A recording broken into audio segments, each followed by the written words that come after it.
Good morning students. आज मैं आपके लिए एक बहुत ही खास टॉपिक लेके आया हूँ जिसमें से इंटरमीडिएट में 14 मार्क्स के क्वेश्चंस आते हैं।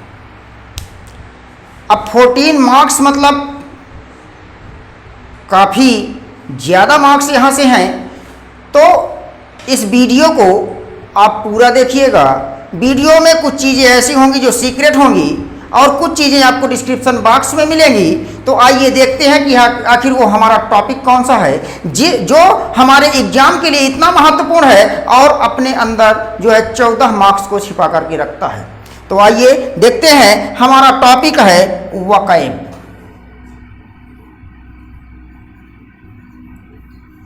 वकैब का दूसरा नाम है डिक्शनरी और डिक्शनरी को कहते हैं शब्दकोश।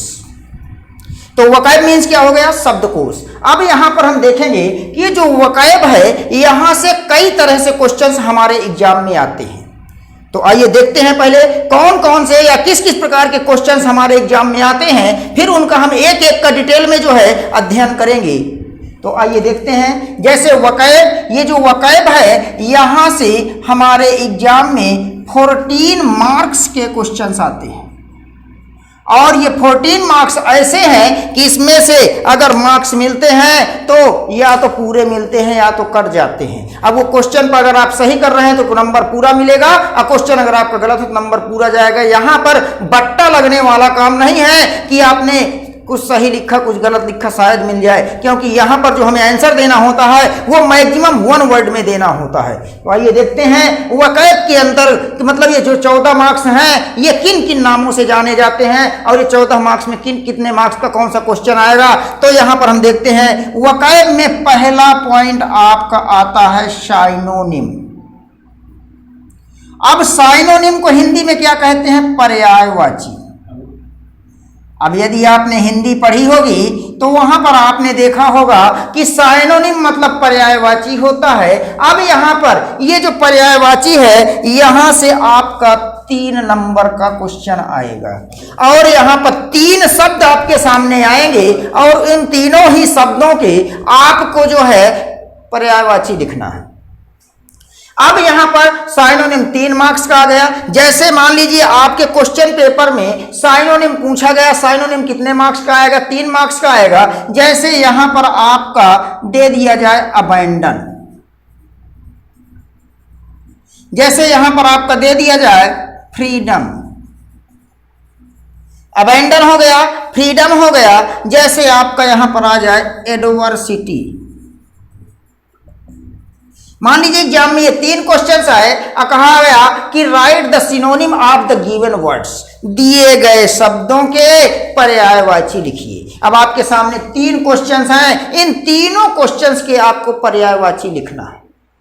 अब पर्यायवाची तीनों के लिखेंगे, तीनों एक एक नंबर के होंगे। तो पर्यायवाची का मतलब क्या होता है? समानार्थी शब्द। समानार्थी का मतलब जो इधर लिखा है इधर की जो मीनिंग होगी वही जो हम वर्ड्स देंगे उनकी भी मीनिंग वही होनी चाहिए। मतलब इनके समान शब्द हम इधर लिखेंगे वो हमारे साइनोनिम्स कहलाएंगे। अब जैसे अबैंडन का मतलब होता है छोड़ देना या त्याग देना। और छोड़ना या त्यागना की अंग्रेजी क्या होती है? जैसे यहां पर आपका गिव अप होता है, गिव अप का मतलब होता है छोड़ना या त्यागना। जैसे आपका लीव होता है, लीव का मतलब होता है छोड़ना या त्यागना। जैसे यहां पर फ्रीडम, फ्रीडम का मतलब क्या होता है? स्वतंत्रता। तो फ्रीडम का स्वतंत्रता होता है तो इसकी क्या बन जाएगी? लिबर्टी। लिबर्टी का मतलब क्या होता है? स्वतंत्रता। जैसे यहां पर आप क्या लिख सकते हैं? फ्री, फ्री का मतलब आजाद होता है, मतलब हो गया स्वतंत्रता। जैसे एडवर्सिटी का मतलब क्या होता है? मुसीबत। तो मुसीबत की हमें दूसरी स्पेलिंग लिखना है तो मुसीबत का मतलब कष्ट कह सकते हैं। कष्ट का मतलब जैसे आपका मिसफॉर्च्यून होता है, मिसफॉर्च्यून हो गया। जैसे आपका जो है कालामिटी हो गया। इस प्रकार से ये हमारे क्या हो गए? साइनोनिम्स हो गए। तो साइनोनिम्स यानी वकैब का पहला पॉइंट है आपका साइनोनिम। और साइनोनिम कितने मार्क्स का आता है? 3 मार्क्स का। मतलब कितने क्वेश्चंस दिए जाएंगे? 3 क्वेश्चंस दिए जाएंगे। तीनों क्वेश्चंस कंपलसरी होंगे, तीनों के हमें क्या देना है? रिप्लाई करना है। और जब रिप्लाई करते हैं तो हमारे सामने 3 मार्क्स होंगे। तो इस तरह से हमने देखा कि वकैब का जो पॉइंट ए है वो क्या है, साइनोनिम्स है। अब आगे आते हैं कि 3 मार्क्स का आपका साइनोनिम्स हो गया। उसके बाद नेक्स्ट पॉइंट वकैब के थ्रू क्या है, तो आइए देखते हैं। नेक्स्ट पॉइंट आपका है सेकेंड पॉइंट, यहां से आपका आएगा एंटोनिम्स।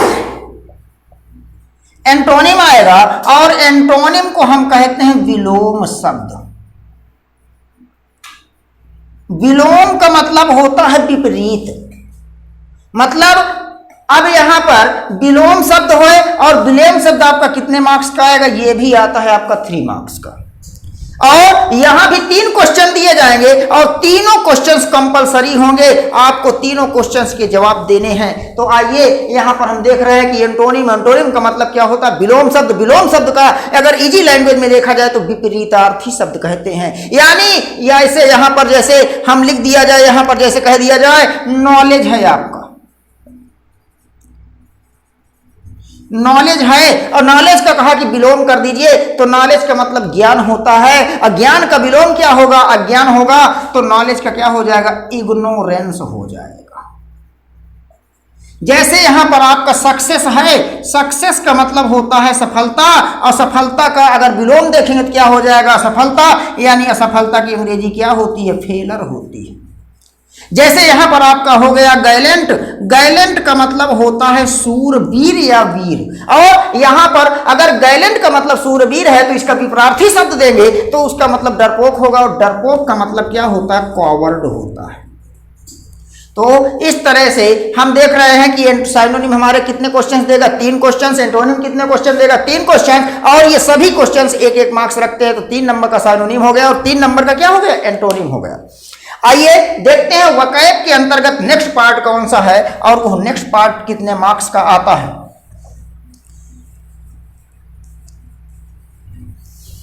तो यहां पर जो आपका तीसरा पार्ट है, वह तीसरा पार्ट है वन वर्ड।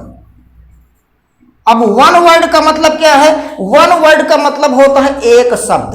अब कहने का मतलब आपके सामने एक सेंटेंस लिख करके आएगा, उस सेंटेंस के भाव को आपको समझना है और समझने के बाद उसका आंसर एक शब्द में देना है, उसे हम कहते हैं वन वर्ड। और ये कितने मार्क्स का आएगा, ये भी आएगा आपका 3 मार्क्स का। और जब 3 मार्क्स का आएगा तो इसके अंतर्गत भी कितने क्वेश्चंस दिए जाएंगे, 3 क्वेश्चंस दिए जाएंगे। तो यहां पर वन वर्ड का मतलब यह हो गया कि अनेक शब्दों के लिए जब हम एक शब्द में जवाब देते हैं तो उसे वन वर्ड कहा जाता है। वन वर्ड एग्जाम में कितने मार्क्स का आता है, 3 मार्क्स का आता है। और यहां कितने क्वेश्चंस होंगे, 3 क्वेश्चंस होंगे और तीनों ही क्वेश्चंस क्या होंगे, कंपलसरी होंगे। जैसे कह दिया जाए want of rain, want of rain. अब वांट ऑफ रेन ये आपका एक सेंटेंस बन गया और इसका मतलब क्या होगा, वांट मतलब आवश्यकता और रेन मतलब बारिश की। बारिश की आवश्यकता है तो उसे शब्द एक शब्द में क्या कह देंगे, मतलब सूखा पड़ा हुआ है। और जब सूखा पड़ा है तो सूखा की अंग्रेजी क्या होती है, ड्रॉट होती है। ये हो गया। जैसे यहां पर कह दिया जाए fit to be chosen, fit to be chosen, ये सेंटेंस आपके सामने आया। फिट का मतलब उपयुक्त, अभी का मतलब होना, चूजन का मतलब चुना, यानी अर्थात यहां पर लिखा है चुनने के योग्य होना। और जब चुनने के योग्य होना तो उसे हम कहते हैं क्या, योग्य कहते हैं। अयोग्य को इंग्लिश में क्या कह देते हैं, एलिजिबल। क्या कह देते हैं, एलिजिबल, योग्य कह दिया। इसी तरह से जैसे कह दिया जाए a traveller in space, a traveller in space.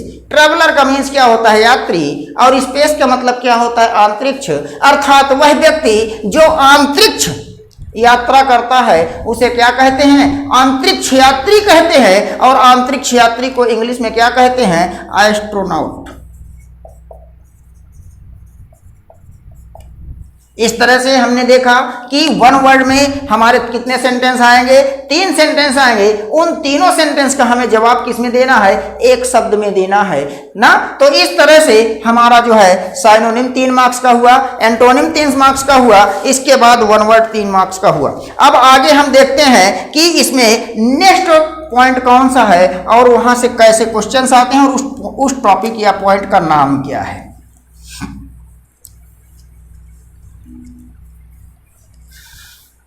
तो नेक्स्ट पॉइंट है आपका जो है चौथा पॉइंट, यहां से आपका आता है इडियम्स और या फिर कह दें फ्रेज। इडियम्स या फ्रेज जिसे हिंदी में कहते हैं लोकोक्तियां एवं मुहावरे, या फिर कह सकते हैं कि लोकोक्तियां एवं कहावतें। अब यहां से इडियम्स अलग होते हैं, फ्रेज अलग होते हैं। तो यहां पर आपके क्वेश्चन कुल मिला के कितने आते हैं, 5 आते हैं। कितने क्वेश्चंस आते हैं, 5 आते हैं। लेकिन 5 में से करना कितना है, 3 क्वेश्चंस के हमें जवाब देने हैं। तो कहने का मतलब इडियम या फ्रेज भी हमारे कितने मार्क्स के होंगे, 3 मार्क्स के होंगे। लेकिन क्वेश्चन यहां पर कितने होंगे, 5 होंगे। तो 5 में से 3 करना है, मतलब यहां पर कंपलसरी नहीं है, बल्कि क्या है, ऑप्शनल है कि हमें 5 में से केवल 3 प्रश्नों के जवाब देना है, बाकी किसी के जवाब नहीं देना है। तो जैसे साइनोनिम में 3 क्वेश्चंस आए, तीनों क्वेश्चंस कंपलसरी होते हैं। एंटोनिम में 3 क्वेश्चंस आए, तीनों क्वेश्चंस कंपलसरी होते हैं। इसी प्रकार से वन वर्ड सब्स्टिट्यूशन में 3 क्वेश्चंस आए, तो वहां भी हमारे तीनों क्वेश्चंस कंपलसरी होते हैं। बट चौथा पॉइंट आपका क्या है, इडियम्स और फ्रेजेज है, ये 3 मार्क्स के आएंगे। बट यहां क्वेश्चन कितने होंगे, 5 होंगे और 5 में से हमें किन्हीं 3 के ही रिप्लाई देना है। लेकिन यहां पर वहां पर जैसे एंटोनिम में मीनिंग लिखना था, साइनोनिम में मीनिंग लिखना था, वन वर्ड में पूरे सेंटेंस का भाव लिख करके हमें उसका आंसर एक शब्द में देना था। लेकिन यहां पर हमें करना क्या है, यूज बनाना पड़ता है। तो पहले हम इडियम्स देखते हैं, फिर उसके बाद फ्रेज देखते हैं कैसे क्वेश्चंस आते हैं। तो आइए देखते हैं इडियम्स। जैसे मान लीजिए कि आपके पहले, अभी हम बात इडियम्स की कर रहे हैं, आपके क्वेश्चन पेपर में आ गया ऑल इन ऑल। इस तरह से मान लीजिए कि ये ए नंबर में आ गया ऑल इन ऑल, ये क्वेश्चन पेपर में रखा है। अब ये आपका क्या है, एक इडियम्स है। अब इस इडियम्स का हमें जवाब देना है। तो सबसे पहले तो आप समझिए कि ऑल इन ऑल की दूसरी मीनिंग या सेकंड मीनिंग क्या होती है। तो ऑल इन ऑल का मतलब होता है होल एंड सोल। तो ऑल इन ऑल की सेकंड मीनिंग क्या मिल गई, होल एंड सोल। और इसे हिंदी में क्या कहा जाएगा, तो इसे हिंदी में कहते हैं सर्वे सर्वा। तो पहली बात तो आपका क्वेश्चन क्या दिया है, ऑल इन ऑल। उसकी सेकंड मीनिंग आप फाइंड कीजिए, सेकंड मीनिंग क्या होगी, होल एंड सोल। फिर उसकी हिंदी मीनिंग आप सर्च करेंगे तो क्या मिलेगा, सर्वे सर्वा। लेकिन इतने से काम चलने वाला नहीं है। यहां पर इडियम या फ्रेज का मतलब होता है, ठीक है, make sentence in your words, यानी अपने शब्दों में वाक्य बनाना है। उस वाक्य में ऑल इन ऑल का प्रयोग होना चाहिए। होल एंड सोल और सर्वे सर्वा का कोई मतलब नहीं है, लेकिन होल एंड सोल मतलब यानी ऑल इन ऑल, ये हमारा क्वेश्चन है। इसकी सेकंड मीनिंग क्या मिल गई, होल एंड सोल। हिंदी में क्या कहते हैं, सर्वे सर्वा। लेकिन अभी हमारा आंसर कंप्लीट नहीं हुआ, हम यहां पर डालेंगे क्या, यूज। और यूज बनाएंगे तो जैसे यहां पर कह दिया जाए I am all in my family. I am all in my family. अब जब ये हमने सेंटेंस बना दिया, यानी ऑल इन ऑल का सेंटेंस में यूज कर दिया, तो हमारा सेंटेंस कंप्लीट हो गया। और जब हम इस तरह से इसका जवाब देंगे तब हमारा 1 मार्क्स कंप्लीट होगा। जैसे एक और यहीं पर देख लेते हैं। जैसे कह दिया जाए एट द 11th आवर। मान लीजिए आपके क्वेश्चन पेपर में रखा हुआ है एट द 11th आवर, ये आपके क्वेश्चन पेपर में आया हुआ है। तो इस शब्द का प्रयोग करके हमें एक सेंटेंस बनाना है।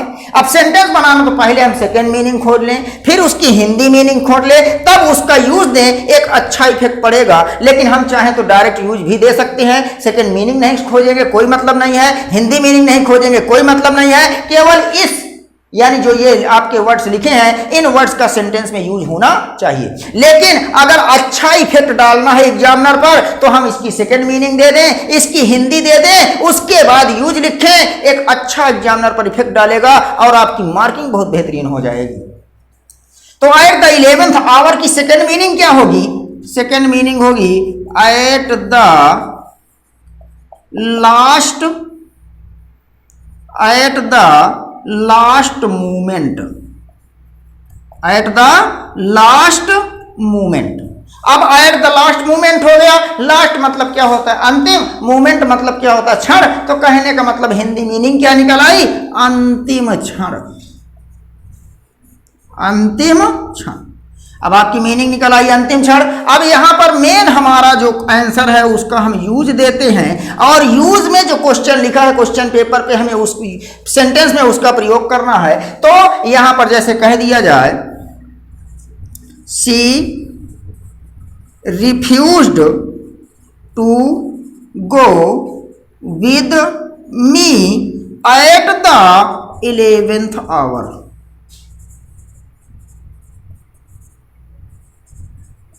ये यूज बन गया। सी उसने, रिफ्यूज मना कर दिया, टू गो जाने से, विद मी मेरे साथ, एट द 11th आवर अंतिम क्षण। उसने अंतिम क्षण मेरे साथ जाने से मना कर दिया। इस तरह से ये हमारे इडियम्स वाले क्वेश्चंस आते हैं। अब ऑल इन ऑल आ गया पेपर में, उसका आपको यूज देना है। एट द 11th आवर आ गया क्वेश्चन पेपर में, उसका आपको यूज देना है। तो यहां पर आपको जो है सेंटेंस बनाना है और क्वेश्चन पेपर में जो इडियम्स या फ्रेज रखे होते हैं हमें उनका जो है उस सेंटेंस में प्रयोग करना होता है। और इडियम्स फ्रेज कितने मार्क्स के आते हैं? 3 मार्क्स के आते हैं। जैसे हम एक और देख सकते हैं, कह दिया जाए एट रैंडम। At random. अब एट रैंडम आपका क्वेश्चन पेपर में आया हुआ है और ये एक आपका इडियम्स है, इसका यूज बनाना है। बट यदि हम इसकी सेकंड मीनिंग यूज कर ले और इसकी हिंदी मीनिंग देख ले उसके बाद यूज बनाए तो आसानी मिल सकती है। जैसे एट रैंडम का मतलब क्या होता है? Without any aim. Without any aim. अब विदाउट मतलब के बिना, एनी एम का मतलब कि किसी उद्देश्य के। तो हिंदी मीनिंग क्या निकली? बिना किसी उद्देश्य के। बिना किसी उद्देश्य के हिंदी मीनिंग निकल आई। अब हमें इसका यूज देना है, तो जब हम इसका यूज बनाएंगे तो उस वाक्य में हमें प्रयोग किसका करना होगा?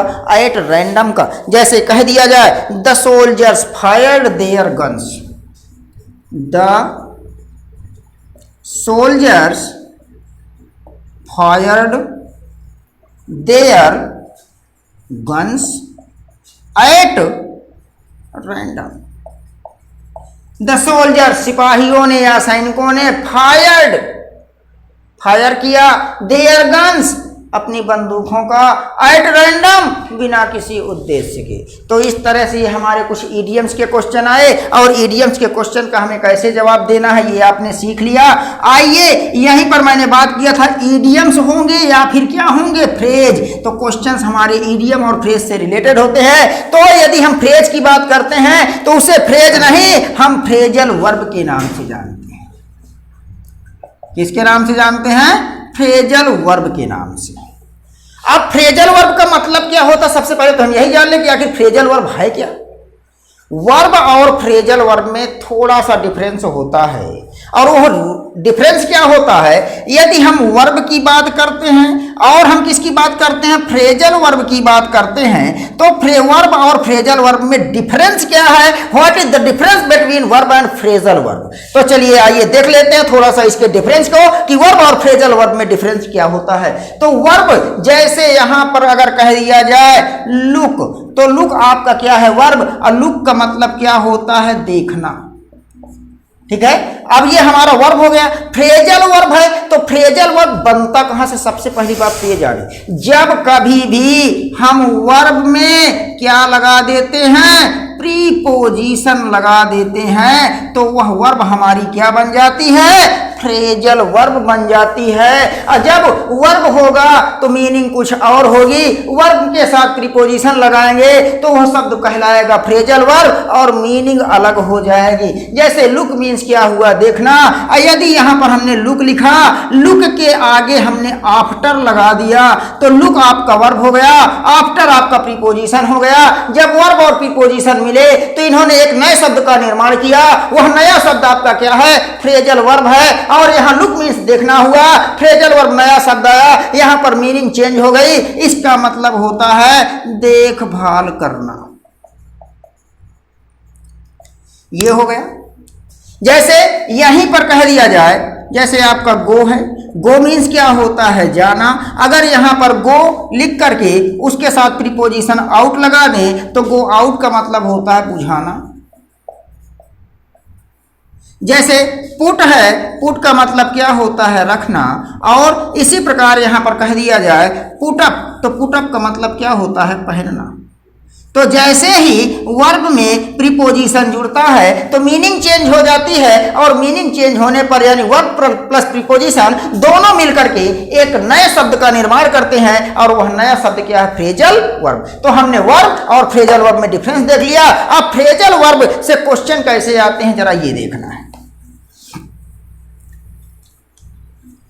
तो ईडियम्स होंगे या फिर फ्रेज होंगे, तो कहने का मतलब क्वेश्चंस ईडियम और फ्रेजेस से होंगे। कुल मिलाकर 3 क्वेश्चंस के जवाब देने हैं, लेकिन क्वेश्चंस हमारे सामने कितने आएंगे, 5, और 5 में से 3 के हमें जवाब देने हैं। तो आइए, हमने ईडियम्स देखा, ईडियम्स के बाद हम फ्रेज देखते हैं। फ्रेज को हम फ्रेजल वर्ब के नाम से जान लिया। फ्रेजल वर्ब बनता कहां से है, वो उसमें अंतर क्या है हमने देख लिया। तो आइए फ्रेजल वर्ब देखते हैं कि फ्रेजल वर्ब से रिलेटेड क्वेश्चंस कैसे होते हैं। तो यहां पर आपका क्वेश्चन में ईडियम लिखा होगा या फिर क्या लिखा होगा, फ्रेज लिखा होगा। तो फ्रेज मतलब फ्रेज के अंतर्गत फ्रेजल वर्ब के अकॉर्डिंग क्वेश्चन ही आते हैं, फ्रेजल वर्ब वाले ही क्वेश्चंस आते हैं। तो आइए देखते हैं फ्रेजल वर्ब से। मान लीजिए कि यहां पर जैसे आपका आ गया गिव अप, अब आपका गिव अप आ गया, तो सबसे पहले तो आप ये समझिए कि गिव आपका वर्ब है, अब आपका प्रीपोजिशन है, दोनों मिलकर के बना क्या दिए, कौन सा शब्द का निर्माण किए, फ्रेजल वर्ब का निर्माण किए। फ्रेजल वर्ब का निर्माण करने के बाद अब हमें यहां पर हम पढ़ रहे इडियम्स और फ्रेजेस, इसका मतलब ये होता है कि यहां पर हमें इन शब्दों का यूज करके एक सेंटेंस बनाना है। तो जब हमें सेंटेंस बनाना है तो हमने देखा ये क्या लिखा है, गिव अप लिखा हुआ है। और जब यह गिव अप लिखा हुआ है तो गिव अप का मतलब क्या होता है, त्यागना या छोड़ देना। अब यहां पर अगर हम देखें तो इसकी सेकंड मीनिंग ले आएंगे। सेकंड मीनिंग क्या होती है, अबैंडन, और इसका मतलब क्या होता है, त्यागना या फिर छोड़ना। अब यहां पर भी हमें यूज देना है, और जब यूज देना है तो यूज हम अपने शब्दों में बनाते हैं, इजी लैंग्वेज में बनाते हैं, ताकि हमारा जो सेंस हो वो आसानी से समझ में आए, हमें रटना नहीं है। तो जैसे गिव अप का मतलब क्या होता है, अबैंडन, और अबैंडन का मतलब क्या होता है, त्याग देना या फिर छोड़ देना। तो जैसे यहां पर कह दिया जाए I gave up my bad habits, I gave up मैंने छोड़ दिया, माई बैड हैबिट्स अपनी बुरी आदतें, मैंने अपनी बुरी आदतें छोड़ दी। ये आपका यूज बन गया। तो यूज बनाने में कुछ नहीं है, बस ये है यहाँ गिव अप लिखा है, यहाँ गिव अप हो गया। तो कहने का मतलब यहाँ आप परेशान मत होइए कि गिव अप है तो गिव अप का यूज करें। अरे गिव एक वर्ब है, उसके फॉर्म चलते हैं, तो first form, second form, third form जो भी यूज हो सेंटेंस में, उस सेंटेंस को यूज कर लेंगे। वो माना यही जाएगा कि यहाँ पर मेन हमारा गिव अप ही दिया हुआ है।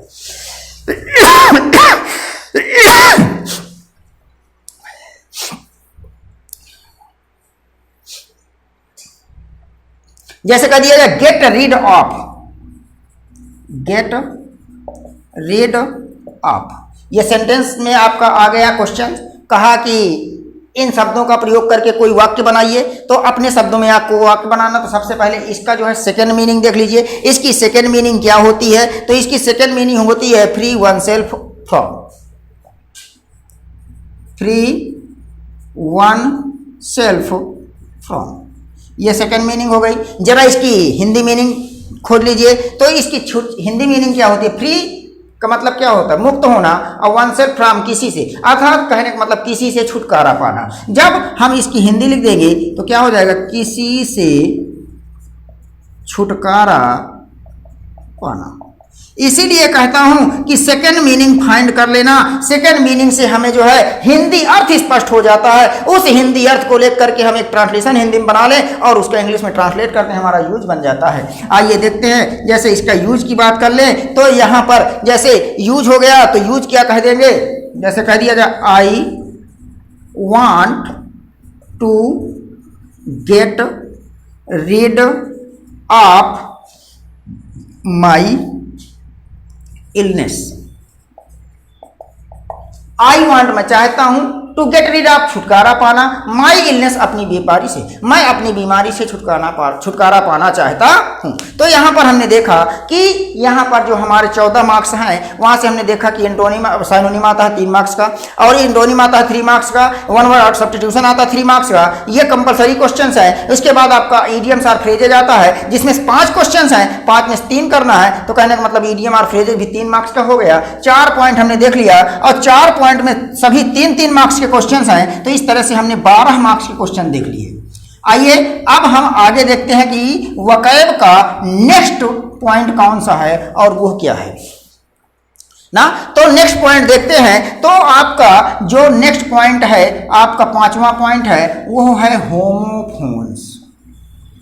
क्या है? होमोफोन्स। इसी को सेकेंड लैंग्वेज में होमोनिम्स भी कहते हैं। होमोनिम्स, होमोफोन्स या फिर कह देते हैं होमोनिम्स। अब होमोफोन्स या होमोनिम्स का मतलब क्या होता है कि ऐसे शब्द जिनका उच्चारण एक समान होता है, लगभग मिलता जुलता रहता है, लेकिन उनकी स्पेलिंग और मीनिंग में अंतर होता है।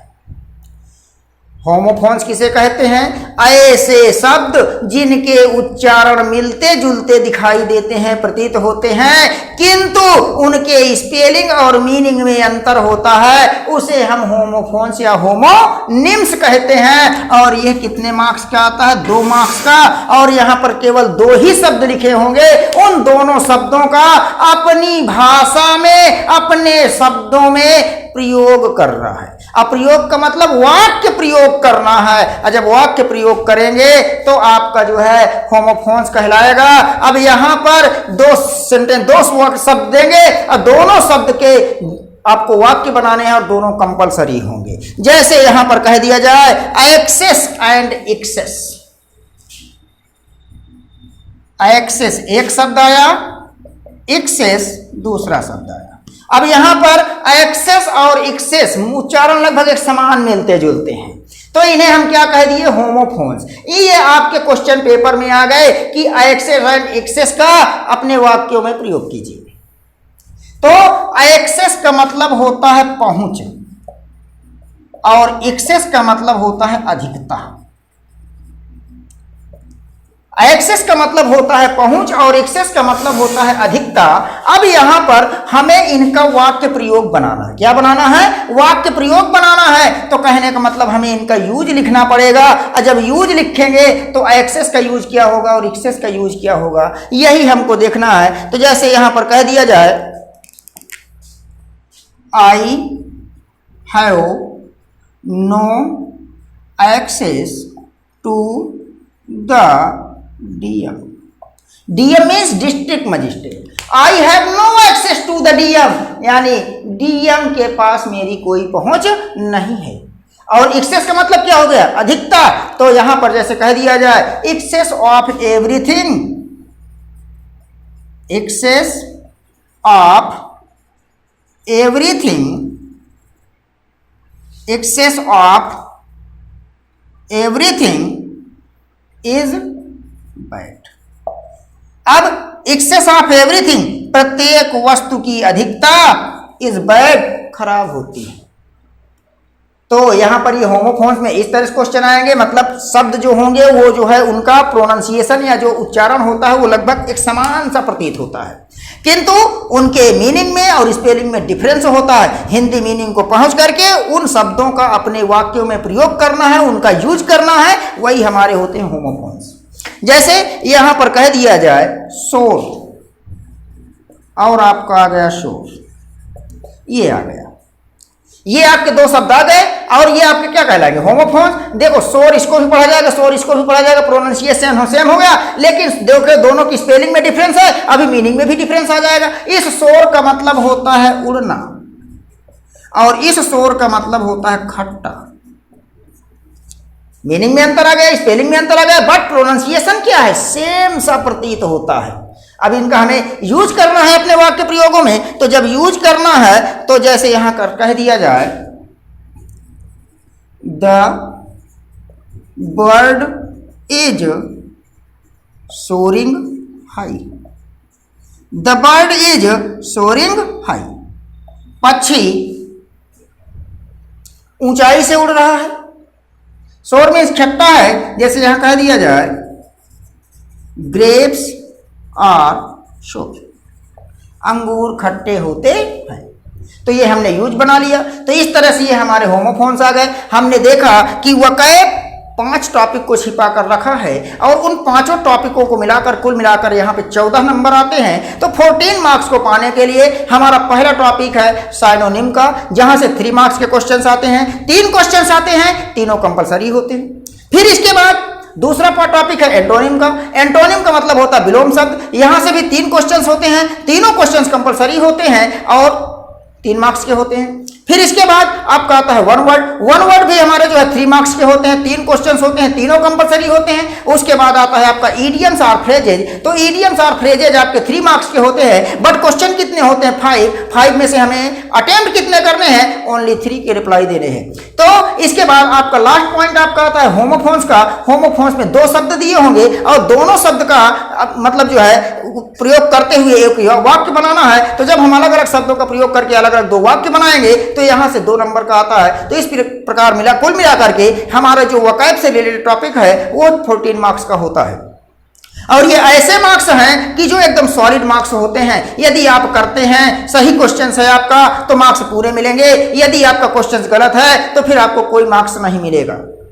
तो इस तरह से हमने 5 टॉपिक देख लिए। अब यहाँ पर हमने 5 टॉपिक्स का एक डेमो दे दिया कि मतलब हमें क्वेश्चंस किस प्रकार के हमारे सामने क्वेश्चंस आएंगे, उन्हें हमें किस प्रकार से रिप्लाई देना है। अब इस वीडियो के डिस्क्रिप्शन लिंक में आपको synonym, antonym, one word substitution, idioms and phrases, homophones सभी के PDF उपलब्ध होंगे। यहाँ से आप PDF को डाउनलोड कीजिए, वहां से आप एंटोनिम तैयार कीजिए, साइनोनिम तैयार कीजिए, वन वर्ड सब्स्टिट्यूशन तैयार कीजिए। इसके बाद वन आपका जो है इडियम्स एंड फ्रेजेज हो गया, होमोफोन्स हो गया। जब सारे के PDF सभी PDF आपके डिस्क्रिप्शन यानी इस वीडियो डिस्क्रिप्शन बॉक्स के लिंक में रखे हुए हैं, तो आप वहां से उनको डाउनलोड करिए, उनको पढ़िए। इसके बाद फिर आप जो है उस तरह से कुछ क्वेश्चन ढूंढिए, उन क्वेश्चंस को जो है पढ़ने के बाद उनके आंसर दीजिए। यदि आपका आंसर नहीं आपको मिल पा रहा है तो आप मेरे पर्सनल व्हाट्सएप में अपना क्वेश्चन भेजिए, मैं आपके को जो है क्वेश्चंस का जवाब दूंगा। इस तरह से यदि यह वीडियो आपको पसंद आया है तो इस वीडियो को लाइक कीजिए, शेयर कीजिए और कमेंट कीजिए। साथ ही साथ वीडियो यानी साथ ही साथ चैनल को सब्सक्राइब करना ना भूलें, जिससे आपको समय समय पर नए नए वीडियोज के नोटिफिकेशन मिलते रहें। Thank you to all of you.